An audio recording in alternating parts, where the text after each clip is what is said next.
अस्सलाम वालेकुम friends, welcome to Urdu news point.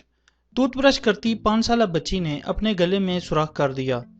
ये वो बात है जो तमाम वालिदैन को ज़रूर मालूम होनी चाहिए।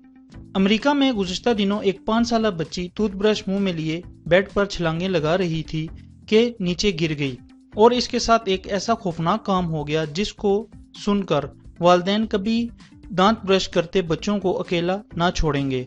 डेली स्टार के मुताबिक ये वाकया अमरीकी रियासत में पेश आया, जहां पर एक बच्ची और इसका 2 साल भाई दांत ब्रश करते हुए बेड पर उछल कूद कर रहे थे। जब बच्ची नीचे गिरी तो टूथब्रश इसके गले में लग गया, जिससे इसके गले में 1 इंच का सुराख हो गया। रिपोर्ट के मुताबिक बच्ची के बाप और वालदा ने जब इसकी चीखें सुनी तो भागते हुए गए और देखा कि बच्ची खून में लथपथ थी, तो उन्होंने फौरी तौर पर अस्पताल पहुंचाया, जहां डॉक्टरों ने 2 घंटे से तवील ऑपरेशन करके सुराख को टांके लगाकर बंद कर दिया। अब बच्ची सेहतमंद है, ताहम डॉक्टरों का कहना है कि मुमकिन तौर पर बच्ची को बोलने में मुश्किल का सामना करना पड़ सकता है।